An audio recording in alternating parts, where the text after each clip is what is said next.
Sim. Show. Qualquer dúvida é só parar e perguntar, tá, pessoal? Hoje a gente vai dar continuidade à aula de compostos de coordenação. A gente vai entrar numa parte assim que normalmente o pessoal acha um pouquinho enjoado, que é a nomenclatura, né? A nomenclatura, como são várias regrinhas, acaba ficando às vezes um pouco chato, mas faz parte do processo você aprender a dar nome às estruturas, tá bom? E aí, nessa parte de nomenclatura, são são diversas regras de nomenclatura, e aí, como são muitas regras de nomenclatura, eu deixei lá no AVA o arquivo o livro de nomenclatura de compostos inorgânicos, caiu o PAC, que é o órgão que organiza toda essa parte de nomenclatura, disponibiliza. Então, aí o PAC, ela divide em cores lá, a parte de química inorgânica é o livro vermelho, que eles chamam, né? O Red Book. E aí, lá tá todas as regras mais atualizadas para nomenclatura de compostos inorgânicos. Especificamente, a parte de compostos de coordenação está na página 142. Uma dificuldade, assim, que acaba sendo uma dificuldade, né, a mais, é que a IUPAC, por ser um órgão internacional, ela dá a parte, disponibiliza o livro, mas em inglês, não tem em português, tá? Então, isso gera, assim, algumas diferenças, mas é sempre importante vocês tentarem dar uma olhada para vocês irem se habituando com algumas coisas, tá bom? Então, eu disponibilizo porque lá é a parte mais atualizada, pessoal. Sempre que vocês tiverem uma dúvida sobre nomenclatura, teve dúvida, e ó, é normal ter dúvida, porque são muitas regras, tá? O local de se procurar e sanar as dúvidas é no site da IUPAC. Tá? Então, qualquer coisa, pode dar uma olhadinha lá no livro que eu disponibilizei lá para vocês, da IUPAC, né? Que aí vai estar toda a explicação lá. Eu vou colocar para apresentar agora, e qualquer dúvida, só parar e perguntar, tá bom? Bom, na última aula eu estava falando sobre compostos de coordenação, né? Aí eu expliquei que os compostos de coordenação, eles são oriundos de uma ligação ácido-base de Lewis, onde eu vou ter uma espécie doadora de elétrons, que é o ligante, onde no ligante ele vai ter algum grupo funcional que vai fazer a ligação com o íon metálico, né? No caso, o elemento de transição, onde esse elemento de transição ele vai ter o papel de coordenar a ligação e também o arranjo geométrico da estrutura, ok? Bom, aqui eu só botei isso aqui, eu acho que eu já até fiz lá com vocês, mas na dúvida, eu coloquei aqui com vocês aqui, ó. Então, esse aqui é um exercíciozinho só para testar, se vocês entenderam a parte inicial. Ele fala assim, ó, identifique nos compostos de coordenação abaixo o estado de oxidação do metal, o número de coordenação e os contraíons, assim como monte a estrutura. Bom, eu vou fazer aqui um exemplo ou outro, então é importante vocês já passarem a realizar essa tarefa de uma forma quase que automática, tá, pessoal? Eu acho que a parte mais difícil aqui seria montar a estrutura, porque vocês ainda não estão acostumados, né? Eu vou fazer aqui uns 2 exemplos e depois a gente retoma esses exemplos na parte de nomenclatura. Então, eu vou começar aqui pelo primeiro. Se vocês olharem, a primeira coisa que você observa aqui é o seguinte: eu tenho essa espécie aqui, esse grupo aqui, que está dentro do colchetes, essa espécie toda aqui, ó, ela forma uma espécie iônica, tá? Que caracteriza o meu composto de coordenação. Essa espécie que está do lado de fora aqui, o cloreto, ele é um contraío, que a gente fala, tá bom? Então, eu tenho esse aqui e o cloreto, tá? Que ele está na esfera externa de hidratação. Então, a parte que é mais difícil, assim, para quem não está habituado, é identificar o NOx. Por que que é difícil? Porque nem todas as espécies que aqui estão têm NOx fixo. E como não tem NOx fixo, você vai ter que dar aquela sacada para descobrir. Por exemplo, para você descobrir o NOx do elemento aqui do ferro, e saber NOx agora é obrigatório, pessoal. Por quê? Para dar nome. Para dar nome, você precisa de saber o NOx. Tá? Então, você tem que lembrar aquelas regrinhas anteriores que foi passado, dos elementos com NOx fixo, e também vocês têm que lembrarem algumas coisas para auxiliar na hora de fazer o composto. Por exemplo, a água, H2O, é um composto neutro. Ele não tem um NOx, ok? Ele zera. O valor do NOx aqui, né, da água é zero. Só que eu tenho um átomo de ferro e tenho os cloretos, que tem NOx variáveis. Só que se você lembrar, o cloreto, gente, olha só, o cloreto ele tem NOx fixo -1.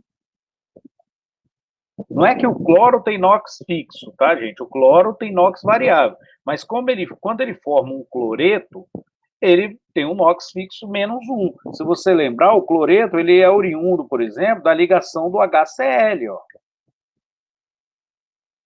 Do HCl, o hidrogênio NOx fixo +1, automaticamente o Cl -1. Ou, se você lembrar, ó, NaCl.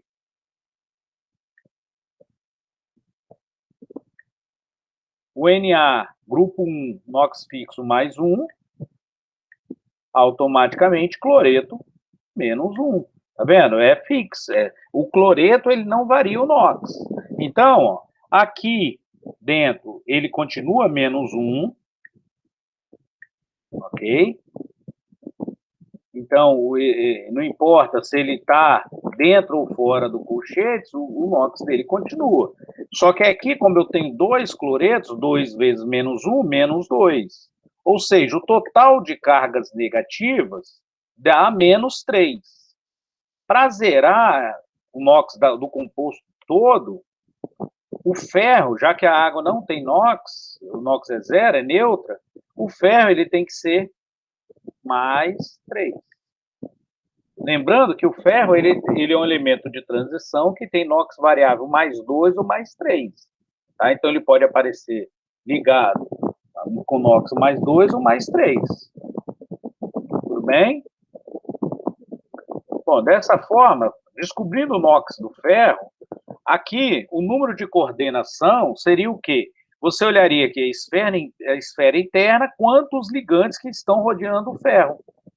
Então, eu teria aqui, ó, 4 moléculas de água ligadas ao ferro e dois cloretos ligados ao ferro. Esse aqui da esfera externa, ele está do lado de fora, atraído eletrostaticamente para o composto, ok?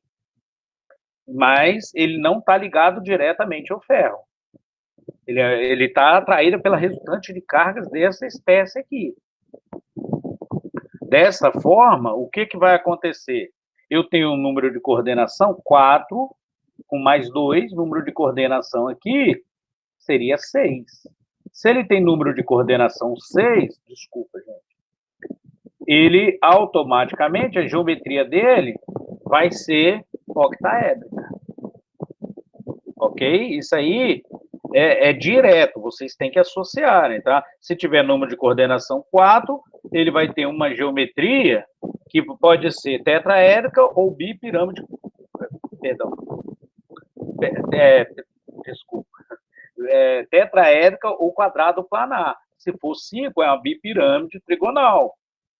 Ok? Então, a gente segue aquele mesmo esquema da tabelinha de geometria, com uma diferença que agora a gente usa o número de coordenação. Bom, fazendo aqui a estrutura desse composto. Essa parte seria mais complicada porque vocês ainda não fizeram, né? Eu teria aqui, ó, o ferro. Esse ferro tem NOx +3, ok?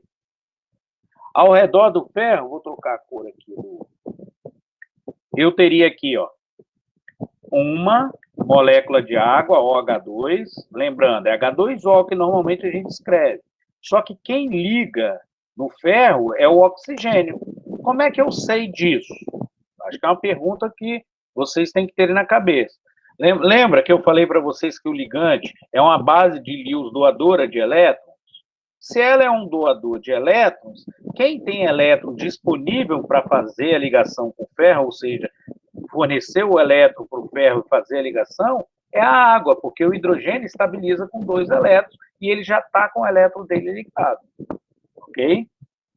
Ó, como são 4 moléculas de água, OH2, aqui a mesma coisa.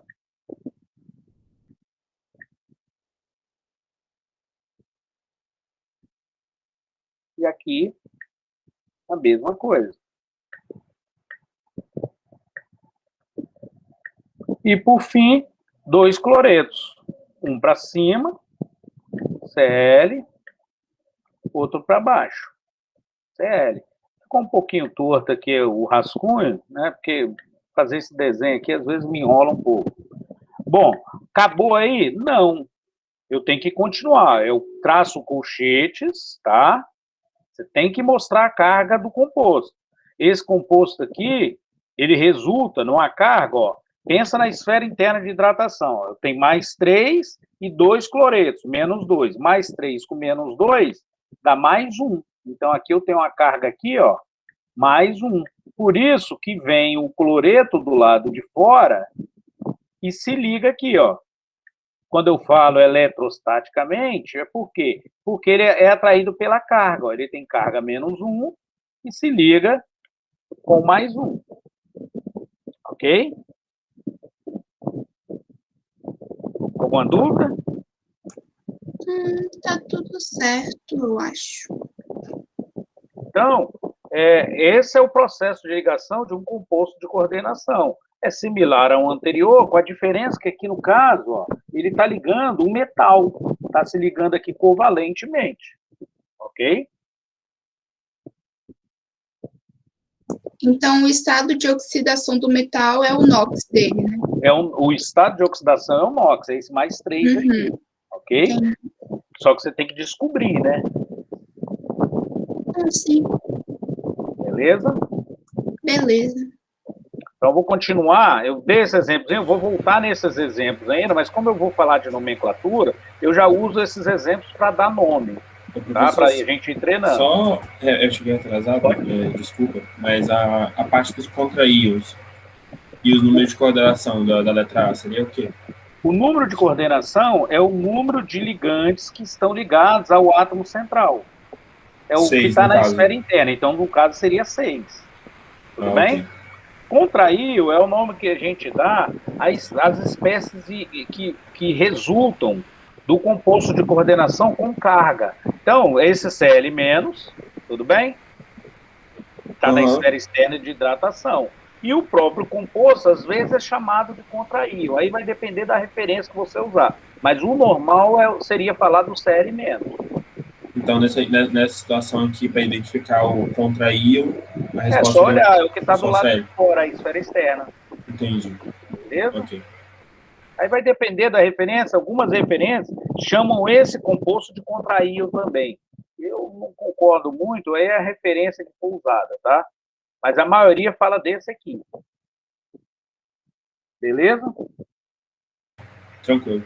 Quando eu falo de referência, gente, só para esclarecer, é o autor de algum livro, tá? Só para esclarecer. Bom, lembrando, aonde que vocês vão achar tudo o que vocês precisam saber de nomenclatura e, lógico, você acaba, lá também explica a estrutura dos compostos de coordenação, como é que é feito, ele não dá toda a teoria, mas ele explica o básico. Aonde que você vai achar que, sempre que você tiver dúvida e precisar de uma informação correta, é aqui na IUPAC. A IUPAC é o órgão internacional que regulamenta a química no mundo, ok? Se vocês olharem, esse aqui é o site deles. Por que está assim traduzido o site? Porque normalmente o site é em inglês. É porque o Google ele dá uma ferramenta de tradução automática, ok? Então ele já traduz, às vezes tem um errinho ou outro, mas ele já traduz. Tudo bem? Aqui, quando você vai aqui, o que nós fazemos, ele tem as opções lá de nomenclatura, o que é serviço da IUPAC, tudo bem? Aí ele aparece aqui, ó, nomenclatura, aí você clica, aí ele vai aparecer ali nomenclatura de compostos orgânicos, inorgânicos, ou catalisadores, outras espécies, tá? Ele tem a nomenclatura. Aí, no caso, ele divide por cores. Então, tem o livro azul, o livro vermelho, o livro amarelo, ok? Cada um deles entra numa parte da nomenclatura. Os compostos, ó, nomenclatura dos compostos químicos inorgânicos, de química inorgânica, ela está nesse livro vermelho, tá vendo? Aí você faz o download automático, eu já deixei o link lá no AVA, caso vocês olhem um pouco. E lembrando, tá tudo em inglês, lógico, mas é muito importante que vocês, gente, olha só, como é uma nomenclatura técnica, ela é muito associativa com as coisas que a gente aprende em português. Então, é bom que vocês comecem a habituar. Por quê? Porque são coisas do dia a dia que vai aparecer mesmo, tá bom? Então, dá uma olhadinha, vê a diferença. Às vezes, um nome ou outro é um pouquinho diferente, você tenta ver por que é diferente, tá? Mas, de modo geral, tudo que eu falar aqui está nesse livro. Não dá tempo de, na aula aqui, falar todas as regras. Você vai ver que tem umas 80 páginas lá de regra, tá? Então, é impossível aqui na aula falar de todas. O que a gente faz aqui é pegar lá e juntar umas 15, 10 regras e falar para vocês, tá? Que são as mais utilizadas. Mas, novamente, sempre que tiver dúvida, consulte o livro. Beleza? Bom, aí aqui, a gente já tem que começar a acostumar aqui. Como que eu vou dar nome aos compostos de coordenação? Os compostos de coordenação, ele vai ter uma nomenclatura própria, sendo que uma parte da nomenclatura dele é derivada do que a gente estudou anteriormente. Lembra naquela parte de ácido, base, sais e hidróxidos que a gente viu no semestre passado? Então, agora volta aqui. Volta de novo, só que agora vai ter algumas diferençazinhas, tá? Então, por exemplo, assim como eu vi o cloreto lá, que seria o Cl-, olha só, o cloreto, ele é oriundo de um ácido, por exemplo, pode ser do HCl, como eu mostrei para vocês, e quando ele vai formar um sal, como o ácido clorídrico, que não tem oxigênio, libera o ânion para ligar a um cátion e formar um sal, esse ânion de hídrico vai para eto, vira um cloreto. O Cl- é o cloreto. Só que quando ele estiver ligado a um composto de coordenação, esse nome cloreto só vai aparecer quando a espécie estiver na esfera externa. Como assim? Lembra aqui, ó? O Cl não está do lado de fora aqui? Então, esse composto aqui, ele vai ter o nome assim, ó, cloreto de alguma coisa. Por quê? Porque esse Cl está do lado de fora e mantém a nomenclatura de sais. Ele considera como se fosse um sal. Já esse Cl-, que está do lado de dentro, aqui na esfera interna de hidratação do composto de coordenação, ele vai mudar o nome para cloro. Você tira o eto, adiciona o O. Entenderam isso, gente? Uhum. Então, é super importante que vocês entendam, tá? Como é que funciona isso.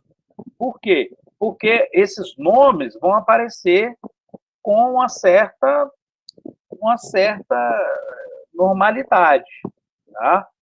Quando, por exemplo, aparecer um hidróxido dentro da esfera interna, você vai tirar o ido e chamar hidroxo. Ó, o hidróxido, gente, é o OH-, tá?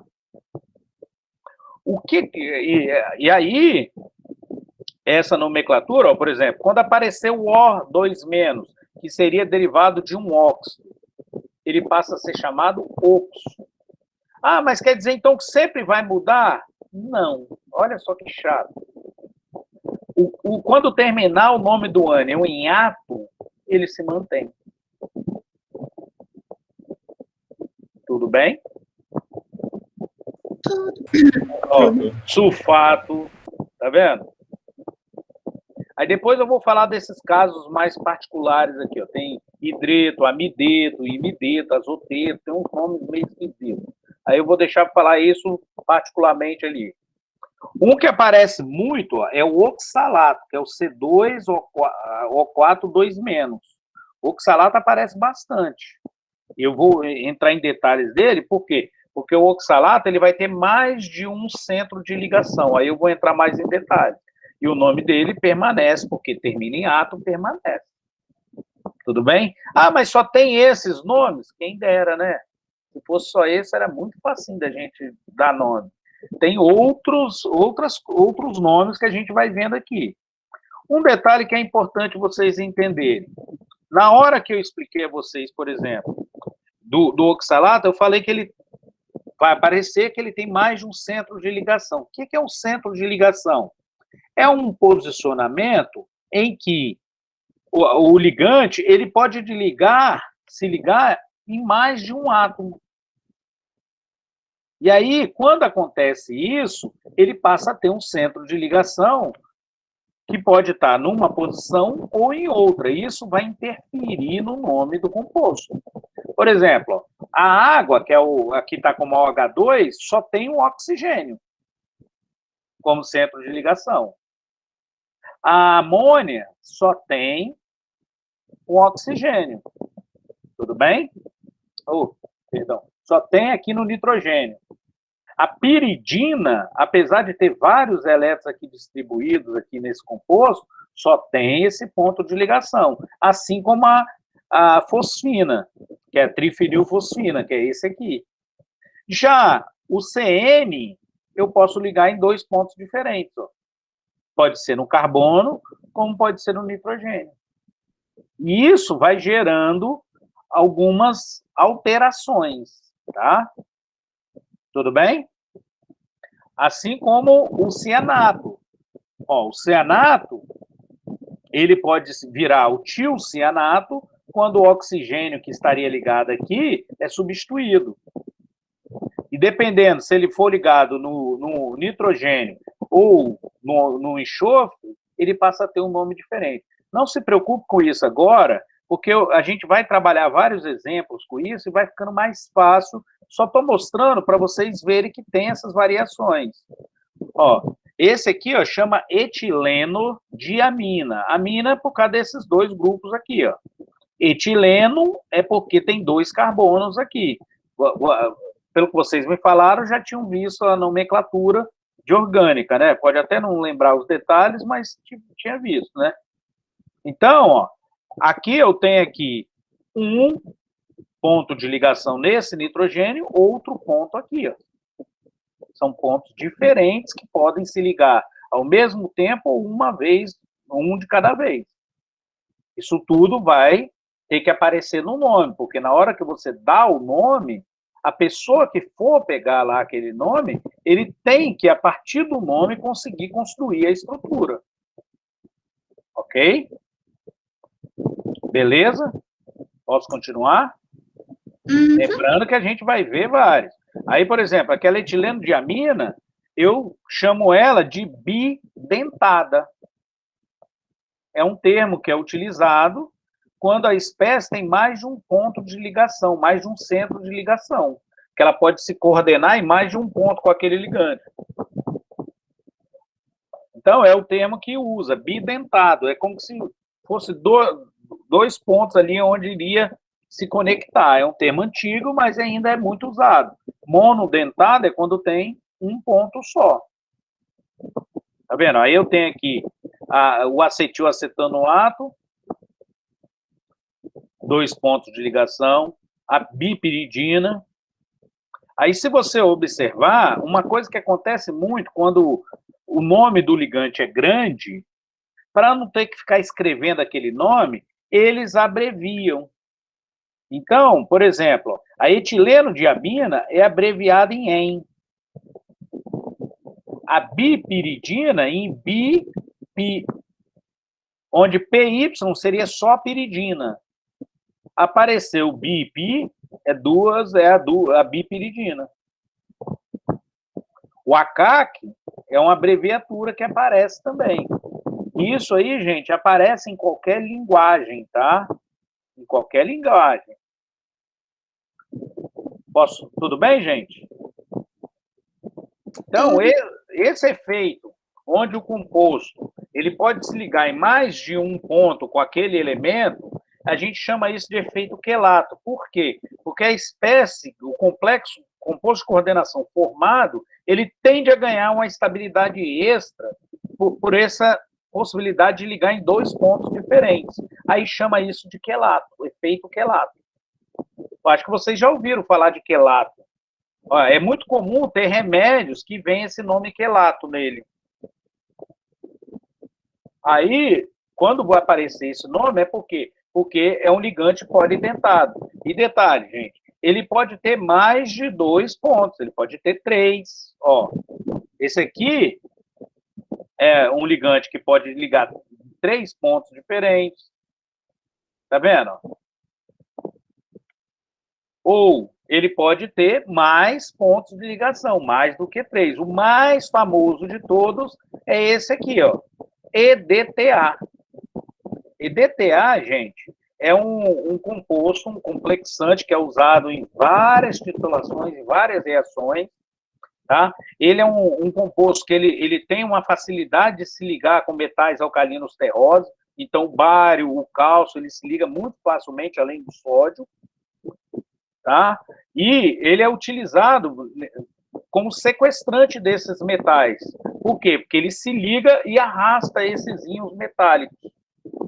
Então, ó, o EDTA, que tem essa estrutura, ó, ele pode se ligar. Aqui é um grupo que a gente chama de carboxílico, né? Que ele é derivado de uma carboxila. Então, ó, ele pode se ligar aqui, 1, 2, 3, 4. É muito comum ele se ligar 4 vezes. Mas ele ainda pode se ligar aqui no nitrogênio, nesses 2 nitrogênios, podendo fazer até 6 ligações de uma vez só. Não é usual esse nitrogênio se ligar, e depende de vários fatores para isso acontecer. Mas é possível. O que é normal são esses 4 aqui, ó. E com esses 4, é usual a gente utilizar o EDTA para várias reações. Várias reações, vários processos é usado o EDTA. Ok? Ó, isso aqui seria uma possibilidade do EDTA se ligando ali 4 vezes, né? É bem complicado, 6 vezes, desculpa. Seria uma coisa bem esdrúxula, né? Mas é possível. E, por fim, tem o que a gente chama de aquele efeito coroa, que são compostos cíclicos, que são ligantes, tá? E aí eles formam como se fosse uma coroa ao redor do seu elemento metálico, tá? Ele vai circulando e se ligando. Como eles são muito grandes, normalmente, o que vai acontecer?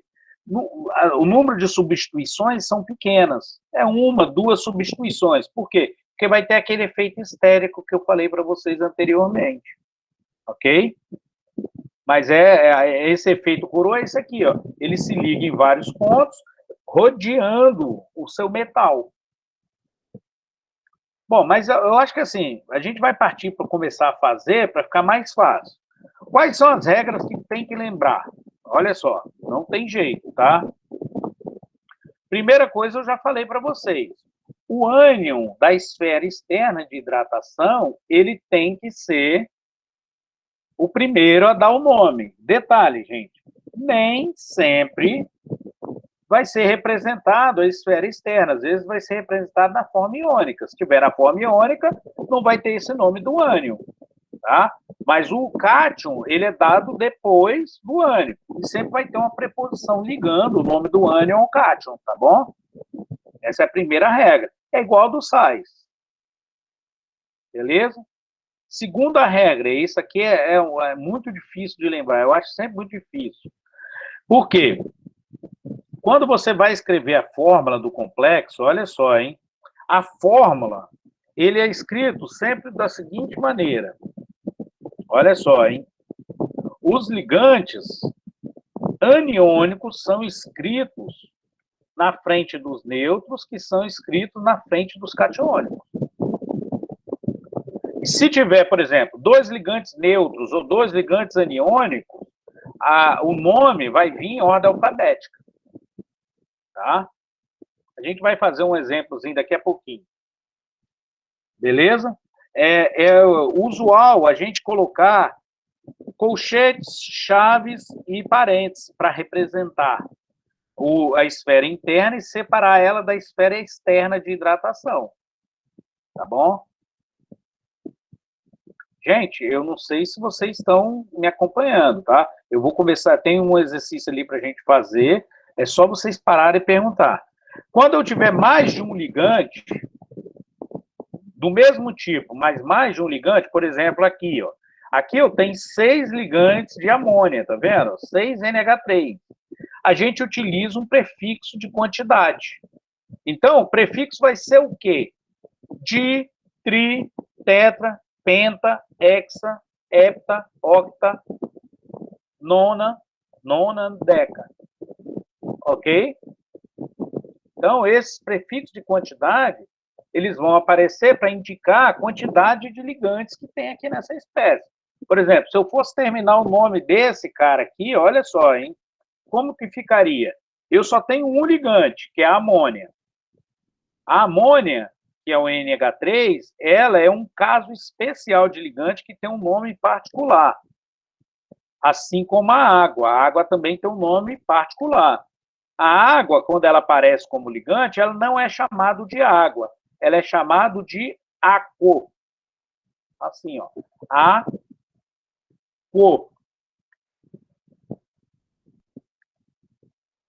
A amônia, ela não vai aparecer como amônia, ela vai aparecer como amin.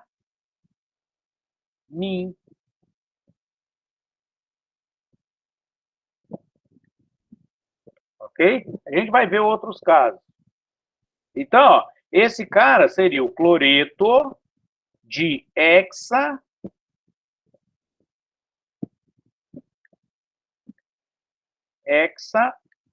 acho que não vai dar para escrever aqui, hexamin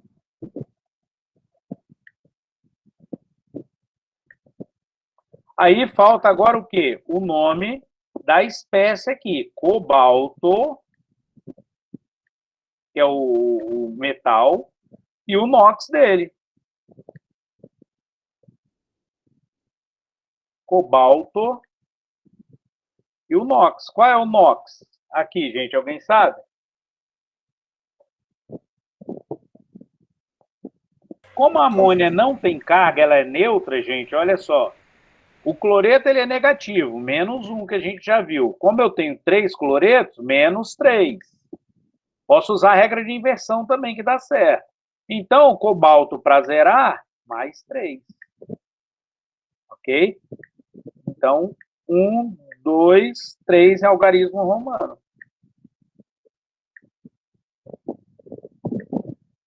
Cloreto de hexamin, cobalto 3.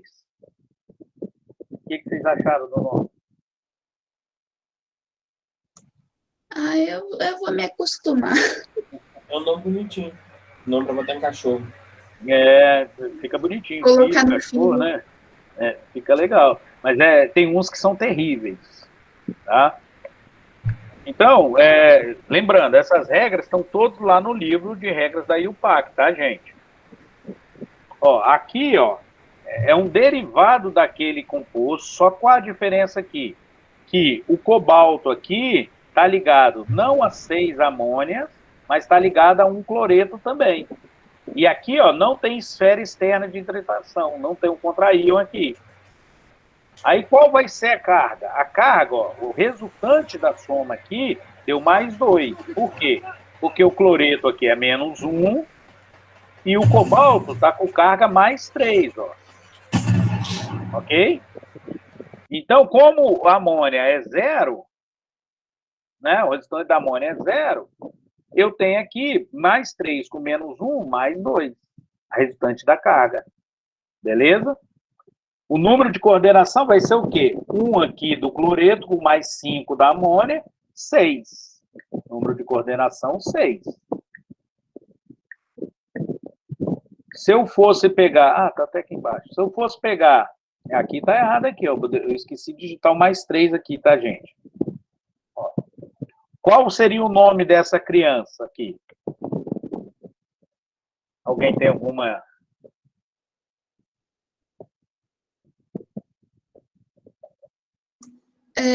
Qual que vem na frente, o cloro ou o cobalto? Então, olha só, o cobalto é sempre o último que vai aparecer. Por quê? Porque ele é um metal. A sua pergunta teria que ser, qual que vem antes, a amônia ou o cloro? Né?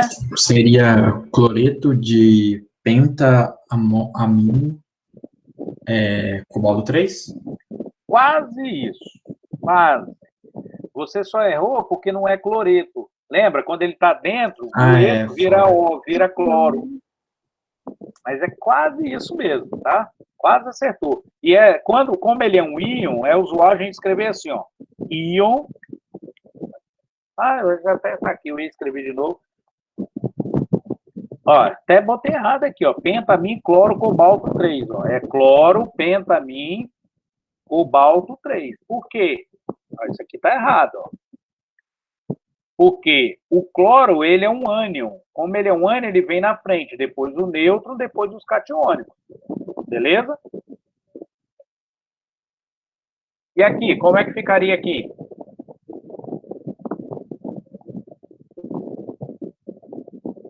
Aquo, pentamin...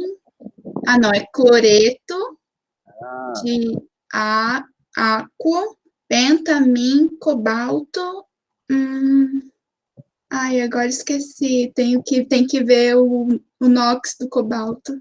Primeira coisa é ver o NOx do cobalto.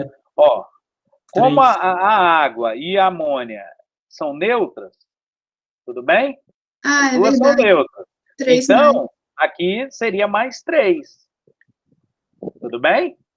Uhum. Outra coisa é o seguinte, se os dois aqui são neutros, quando é neutro, qual é a ordem que a gente utiliza?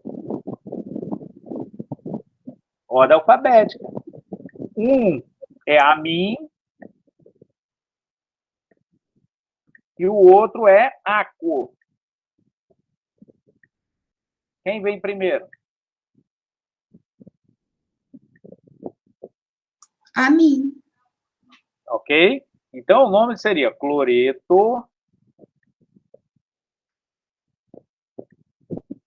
Lembrando, por que eu uso esse cloreto? Porque, nesse caso, o composto de coordenação, ele tem aqui contra íon. De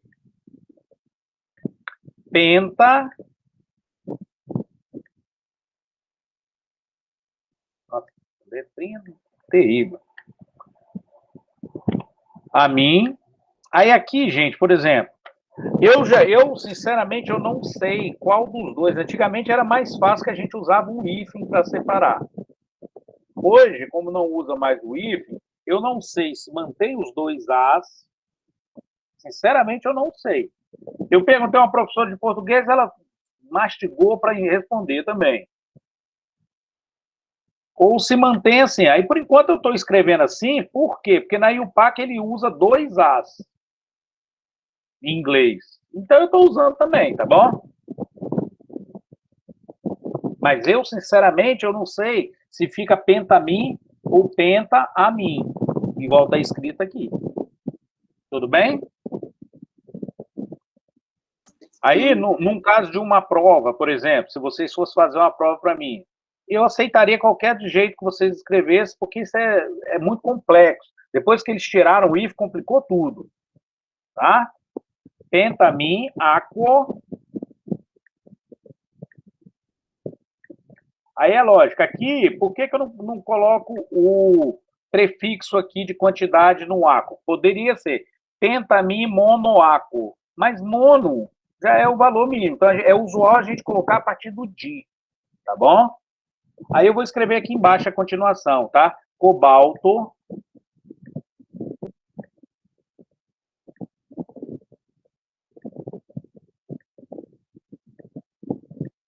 3. 2, 3.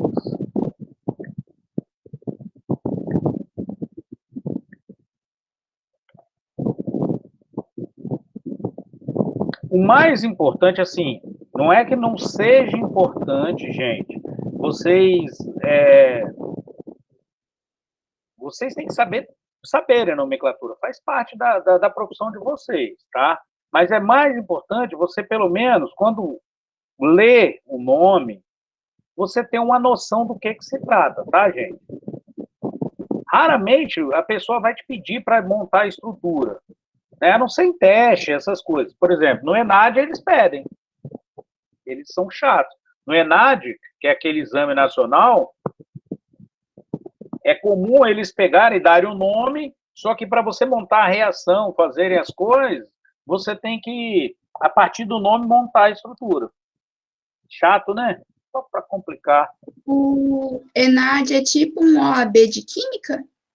Não. O ENAD, eu não expliquei a vocês, né? Desculpa. O ENAD é um exame nacional onde todos os alunos, em determinadas épocas, são obrigados a prestar, assim como ocorre no Enem, tá? Mas isso não determina a qualificação profissional de vocês. Vocês fazendo, você já vai conseguir o seu diploma. Você não pode deixar de fazer. E não é todo ano. Normalmente, agora com a pandemia, o negócio está meio complicado, mas usualmente era a cada 3 anos. Então, a cada 3 anos, uma determinada área fazia o ENAD. Qual foi o objetivo da criação do ENAD? O ENAD ele é aplicado para o aluno que entra no curso, tá? Então, o aluno iniciante, até 25%, e o aluno finalista, tá? Acima de 75%. E aí o objetivo é ver quanto que o aluno conseguiu desenvolver no período que ele esteve no curso, quanto que ele aprendeu, tá? Então, assim, é obrigatório fazer, mas não impede você, igual a OAB, se você não passar na OAB, você não consegue a carteirinha de advogado, né?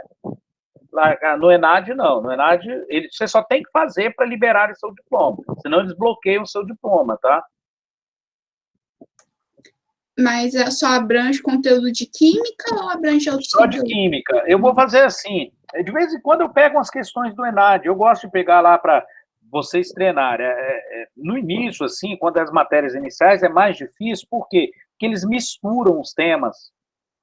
Entendeu? O ENAD, ele não dá uma questão só de composto de coordenação. Ele dá de coordenação que mistura com analítica, que mistura com outra coisa. Entendi. Aí, no início, assim, é mais difícil de dar com vocês que estão iniciantes, né? Eu estou pensando em fazer umas apostilinhas para mim dos conteúdos de química, para quando eu estiver procurando emprego, quando tiver ENAD, eu estudar, né? Porque... Mas, ó, é o que eu falo com vocês. Se vocês habituarem a ler um determinado livro, eu falo por mim, tá? Vamos falar por mim, porque eu fico mais assim. Por exemplo, eu na Química Geral, eu estudei com o livro do Brad. É um livro antigo, né, que eu estudei. Só de passar o olho no livro, eu vou lembrando, é incrível. A memória está lá, eu só tenho que acessar. Você entendeu? Muitas vezes eu não sei onde está a caixinha lá com a memória, mas o livro parece que te ajuda a encontrar. Aí é muito bom quando você faz isso, porque você ganha tempo no estudo, você entendeu? Mas pode fazer uma apostila, né? Não, mas assim, eu faria quando tivesse um período assim de férias, ou feriado, quando não tivesse assim. Tranquilão. Sei lá, eu tive essa ideia. É uma ideia válida, lógico, tem que fazer. Gente, quanto mais vocês conseguirem estudar agora, melhor, porque mais na frente vocês vão estudar outras coisas, e não isso. Entendeu? Imagina, se na frente você tiver que estudar isso para poder entender o que você precisa. Aí é mais difícil. Então, ó, isso aqui foi o que eu já tinha falado, né, dos prefixos e da ordem alfabética. Só um detalhe, gente. E, assim, quando acontecer de ter na estrutura mais de um ligante numa quantidade maior que um, É usual a gente usar, olha só, hein, um termo bis, tris, tetraquis, para não repetir o mesmo aqui, ó, tá vendo? Então, por exemplo, se eu tenho dois ligantes com três grupos lá, então é usual eu usar tri em um, tris em outro. Mas aí a gente vai ver exemplos disso aí, vai ficar mais claro para você, tá? Esse aqui é aquilo que a gente falou, né? Quando substitui o O, que eu voltei aqui a frisar para esses casos, tá? E aqui é um resuminho. O resuminho, ó, gente, isso aqui é como eu faço, tá? O ideal é o quê? Eu identifico o átomo central, que é muito simples de identificar, né? Como que eu identifico? Só olhar qual é o metal, né? É porque alguns compostos de coordenação pode vir mais de um metal de transição, aí complica. Mas a primeira coisa é identificar esse elemento de transição. Aí, lógico, eu já identifico o número de coordenação, os ligantes, a carga, já vou fazendo ali a carga dos ligantes, e, se possível, o nome desses ligantes. Porque, como tem nomes muito diferentes, eu já vou sabendo. Aí já vou na esfera de hidratação, identifico quem é. Ixi, não é de hidratação, não, tá? É de coordenação, gente. Perdão. Na esfera externa de coordenação, vou ver quem é a espécie que está ligada e, se possível, o nome dele. Determino o NOx e dou o nome do complexo. É assim que eu faço. Tá? Então, quando você olhar um composto de coordenação, não importa o tamanho que ele vier, porque tem alguns que são muito grandes mesmo, tá?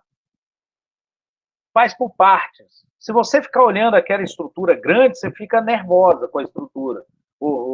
Aí você olha assim aquela estrutura grande, você já sente assim, você acha que você não vai conseguir dar nome. Então faça por parte. Por isso que eu divido o nome passo a passo. Toda vez eu faço do mesmo jeito, tá? E aí dá certo. Vamos lá, então. Vou dar um tempinho aí. Tenta ver. Vocês têm caneta aí lá para tentar fazer? Eu tenho aqui. Tenta ver se vocês conseguem dar nome aqui nessa primeira estrutura. Só um detalhe, o CN, ele é derivado do cianeto, né? Tá bom?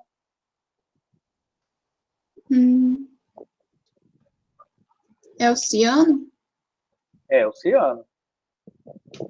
Ok. É só uma dicasinha, né, para ajudar vocês. Vou dar uns minutinhos para vocês tentarem, tá?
O NOx do cianeto é -1, né?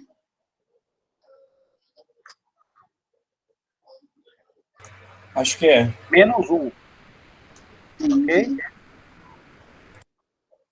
O NOx do ferro tá meio estranho aqui no meu. Gente, esse aí provavelmente vocês não vão acertar, porque eu não dei o nome dele, eu não ensinei a dar nome dele, tá? Mas é assim mesmo, tá? Faz parte.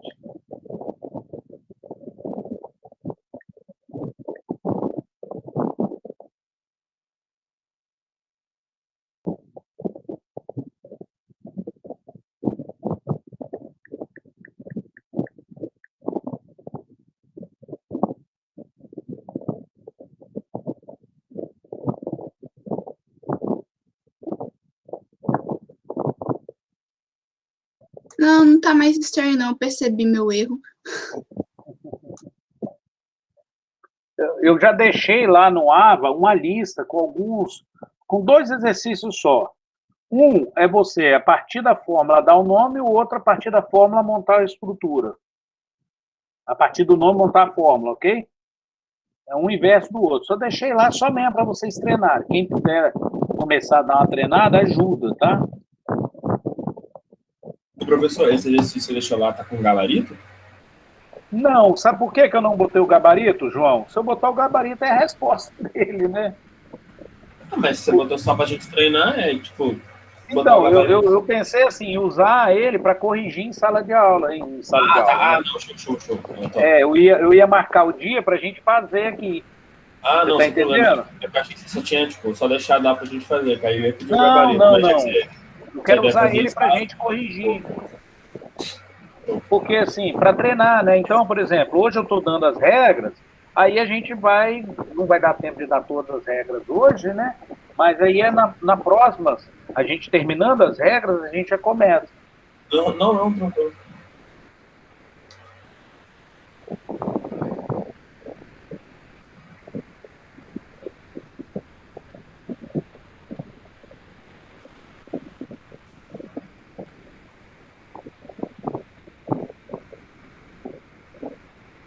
E aí, vamos lá?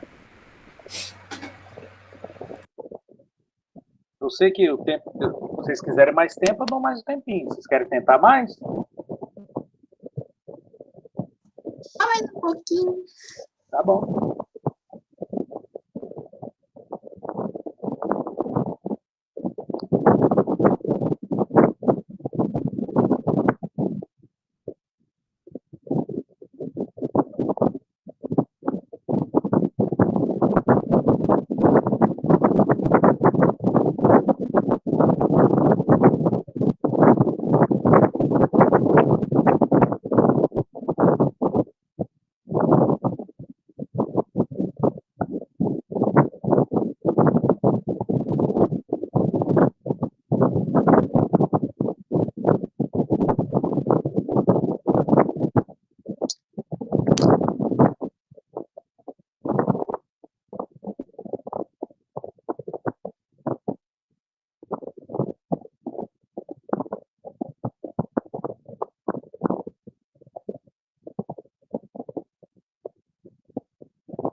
E aí, vamos lá? A gente vai corrigindo devagarinho aqui para vocês. E aí, qualquer dúvida, vocês param e perguntam. Vamos lá. o primeiro é esse composto aqui. A primeira coisa, lembra que eu falei para você identificar o átomo central, tá? E aí o átomo central aqui fica fácil, que é o Fe. Os ligantes também tá fácil, porque só tem um, que é o ciano. E nesse caso, eu ainda não tinha explicado para vocês. Esse ligante, ele é aniônico. Como é que eu sei disso? Porque o potássio, ele tem NOx fixo, família 1A, NOx fixo, mais 1. Ok? Então, automaticamente, esse composto todo tem NOx mais 4 aqui do lado de fora. E a resultante da carga disso aqui é menos 4. Tudo bem? Se alguém tiver alguma dúvida, pergunta, tá, gente? Porque eu estou indo, como a gente já viu o NOx, eu estou indo mais depressa um pouquinho. Bom, o CN é menos 1, o NOx dele, a gente viu, falei para vocês também. Automaticamente, 6 CNs vai dar um NOx de menos 6. O ferro vai ter um NOx que, somado a menos 6, resulte em menos 4. Que é a carga resultante desse composto que está dentro do colchete. Então, ele teria que ser mais 2. Porque mais 2 com menos 6, menos 4 com mais 4, 0. Beleza? Beleza. Alguém teve alguma dúvida até aí, não conseguiu fazer? Não consegui. Não sei os outros. O nome desse cara, ele muda pelo seguinte. Lembra que a gente dava o nome do ânion na frente? Uhum. Aqui mantém isso. Então, nesse caso, ó, seria o nome desse ânion seria hexa, não tem 6 aqui? Hexaciano. Aí aqui é ferro. Só que neste caso, como ele é um ânion, acrescenta o sufixo de ânion, que é o ato. Hexaciano ferrato. Entenderam isso? Ah, porque o composto todo é um ânion. Porque ele é um ânion. Aí acrescenta o ato. Eu ainda não tinha falado dessa regra para vocês, tá? Então, ele seria o hexaciano ferrato 2 de potássio. Então, toda vez que o composto... Que o composto de coordenação, o resultante dele for aniônico, você acrescenta o ato. Ok. O ato no metal, tá, gente? No nome do metal, tá? Só para esclarecer, né? Ok? Aí, um outro nome que aparece para esse camarada aqui é esse aqui. Aparece também, tá, gente? É uma nomenclatura antiga que essa nomenclatura, ela foi montada considerando isso aqui um sal, tudo bem? Antes da teoria de coordenação. Aí chama ele de ferro cianeto de potássio. Essa nomenclatura, ela é antiga, tá? Mas o nome dele seria esse aqui, ó. O nome pela IUPAC, tá, gente? Mas é muito, mas muito comum esse aqui aparecer, tá? É muito comum mesmo. Todo mundo entendeu essa diferença? Uhum. Então, ó, hexa, porque tem 6 ligantes, ciano é o nome do ligante, ferrato, porque o ferro aqui é um ânion, né? Porque o composto é um ânion, e ferro 2. E de potássio, que é o que está ligado a ele, né? O contraíon.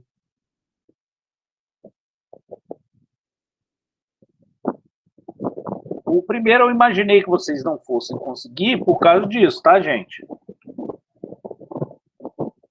Esse aqui a gente já fez, né? Oi?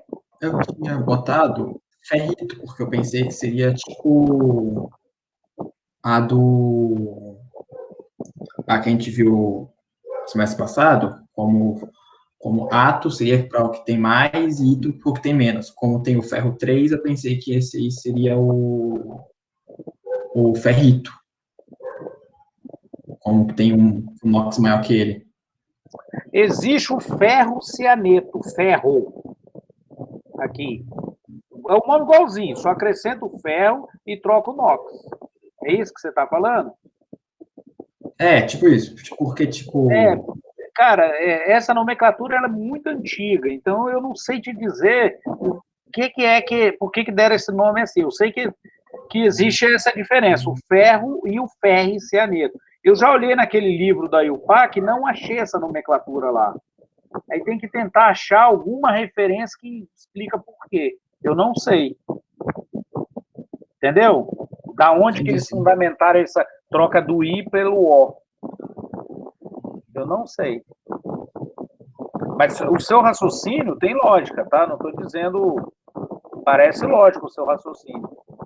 Sim. Aplicando as regras de sais, né? Lógico. O 2 e o 3 Sim, o menor e o maior NOx, né?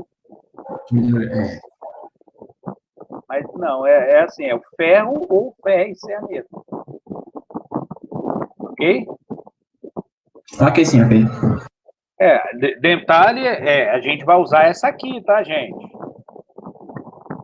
Tá? A gente vai usar essa aqui, ó. Só chamei atenção para isso, porque senão aparece essa outra lá e vocês vão ficar, nossa, porque ele explicou errado. Não é isso, né? O nome usual, às vezes, aparece. Esse outro aqui a gente já viu, né? A gente já tinha feito lá em cima, né? O cloreto de hexamincobalto 3. Aqui faltou um parênteses. Às vezes vem, às vezes... eu comi mosca aqui, ó. E aqui, alguém fez isso aqui? Não fiz não ainda. Eu dei pouco tempo, né? Ó, vamos lá, vamos descobrir o NOx. Potássio, NOx mais 1. Só de ver o elemento, ó, gente, aquela ordem de se escrever o sal com cátion primeiro, ela se mantém aqui, vocês devem ter percebido, né? Então, apareceu um elemento na frente do composto, do composto da esfera interna de coordenação, você já sabe que ele vai ser aniônico, né? Entendeu? Então, ó, K mais 1, aí aqui menos 2. Porque tem 2 potássios. Vou tocar a cor aqui. Aqui, ó, então, a resultante aqui vai dar menos 2. Cada cloreto é menos 1. Então, vezes 6, menos 6. Automaticamente, a platina vai ter o NOx somado a menos 6, resulte em menos 2, que aí você vê aqui que é mais 4. Mais 4 com menos 6, menos 2. Menos 2 com mais 2, aqui faltou um maisinho ali, né? Vou até botar aqui, ajeitar aqui, ó. Dá 0. E o nome dessa criança?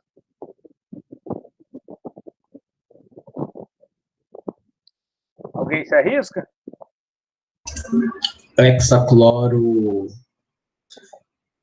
platinato 4 de potássio? Isso aí. Beleza? Hexacloroplatinato 4 de potássio. Gente, olha, vocês viram que são várias regras, né? Isso, lógico. A gente tem que ir aos poucos acostumando. Esse aqui é outro que eu não expliquei a vocês direito, tá? E aqui tem algum erro aqui. Tá sem a carga. Tentem esse aí.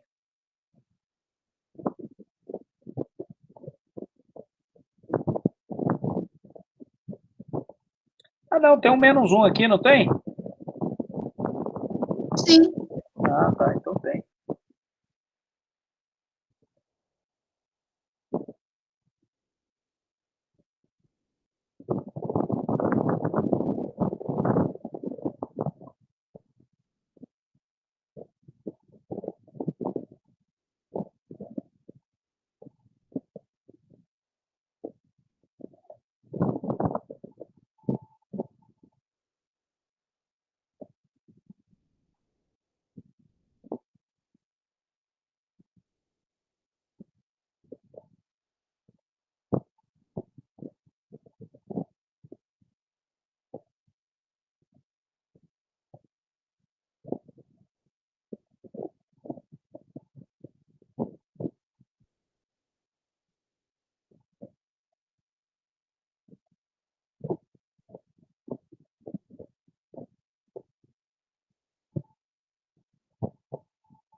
Ei, conseguiram fazer?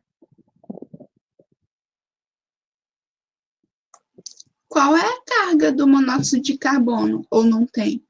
É neutro. É neutro, imaginei.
Vamos fazer, então? Bom, qual a carga aqui do manganês? -1. -1. Ok? E o nome? Olha, eu acho que está errado, mas eu coloquei pentacarbono manganato 1. Ou o manganato vem na frente por ser um ânion? Vamos lá, vamos pela ordem, né? O manganato vem no final porque ele é o metal, lógico. Ah, tá. Aqui, o monóxido de carbono, que é o CO, ele é chamado de carbonil. Ah, Eu ainda não tinha falado isso para vocês, lógico, né? entendi. Ok? Então, o nome vai ficar assim, ó. Pentacarbonil manganato -1. Você acertou, né? Porque eu não tinha explicado ainda que era carbonil, lógico. Né? Não, mas eu coloquei 1 em vez de -1. Porque nesse caso ele pode ser -1 ou +1, né? Tem inox variável. Aí, por ser variável, tem que indicar, tá bom? Ah, sim, entendi. E esse aqui, ó, eu já vou colocar, porque esse aqui vocês meio que já sabem. Eu só quero que vocês me expliquem o seguinte, por que aqui é tris, hein?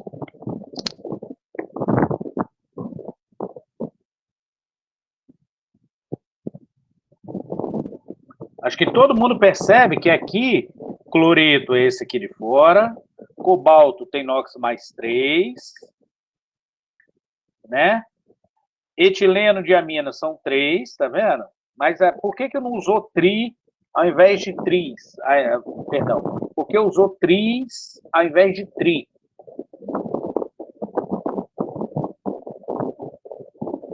Alguém tem ideia?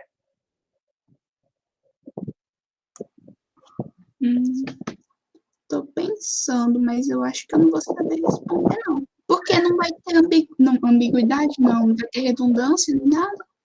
Na verdade, tem redundância. É porque a gente não pega, né? A redundância está aqui, ó. Etileno diamino. Como ele já usa o prefixo di, ou tri, ou tetra aqui dentro do nome do ligante, você usa o tris do lado de fora. Entendi. Entendeu? Uhum. Todo mundo entendeu isso, gente? O quê? Repete? Vamos lá. O nome desse EN aqui é etileno diamino. Tudo bem? Sim. Esse di aqui é o prefixo da quantidade de NH3 que tem na estrutura do ligante. Ah, ok. Tudo bem? Como já tem um prefixo de quantidade, é porque tem o prefixo grego e o prefixo latino. Para não repetir, é usual, quando já tem um prefixo aqui no nome, você trocar pelo outro, usar o tris, tetraquis, aí por diante, entendeu? Ah, mas um é di e o outro seria tri. Sim, mas a regra diz que para você não repetir o prefixo. Algumas vezes tem a mesma quantidade, você entendeu? Ah, sim. Mas outras vezes, independente. Que aqui poderia ser, por exemplo, vamos dizer que fosse etileno triamino. Aí parece que é mais lógico, mas a regra diz o seguinte, não é ter a mesma quantidade, é ter o tipo de prefixo. Não, eu entendi. É porque eu pensei, não vai nem confundir, mesmo que fosse tri, não ia confundir com di, né? Mas Não, eu entendi lógico. o que você quis dizer. É lógico, é porque é regra, né? Mas é importante assim, gente. Vocês estão vendo que assim, é um pouquinho chatinho, né? Mas depois que vai pegando o jeito, a coisa vai desenvolvendo. A gente vai parar aqui hoje, aí eu tô querendo dar aula amanhã, tá, gente? Essa semana eu tô querendo, porque essa parte de nomenclatura, a gente tem que pegar firme, por quê? Porque senão não desenvolve, né? Porque nomenclatura são muitas regrinhas. Aí se eu passo uma semana toda e não finalizo aqui de falar as regrinhas, aí meio que... Então eu estava querendo dar aula amanhã para continuar aqui. A gente ainda tem um monte de coisa para ver aqui. Tá vendo? Ó, compostos maiores. Aí, ó, sempre eu vou dar exemplos para vocês poderem ir assimilando, tá bom? Mas é muito importante que vocês, quando forem... quando puderem, fazer a lista de exercícios para gerar dúvida. A gente vai marcar o dia para corrigir ela. Tá bom? Tá bom. Alguma dúvida a mais? Posso ajudá-los em alguma coisa? E lembra, eu também me enrolo com essas regras, tá, gente? De vez em quando pego um composto, aí eu tenho que ir lá no livro da IUPAC tirar a dúvida. Sempre que eu me enrolo, eu vou lá no livro. Não tem jeito. Tá? Que é lá que a dúvida é sanada. Porque como são eles que pegam e criam as regras, praticamente todas as regras estão lá. Mais na frente eu vou pegar e vou abrir o livro aqui para a gente conversar um pouquinho sobre umas diferençazinhas lá de nome, de alguma coisa. Mas é importante que vocês também consultem eles, só para ir acostumando, tá bom? Bom, se ninguém tem mais nenhuma dúvida, a gente vai parar por aqui, tá? E amanhã a gente continua a aula aqui, tá bom, gente? Ok. Beleza, então. Um abração para todo mundo. Espero que todos estejam bem, né? Que tenham passado bem aí o final de semana. E amanhã a gente se vê aqui e continua com essa aulinha aqui, tá? Tá bom. Tchau. Tchau, gente. Um abraço. Valeu.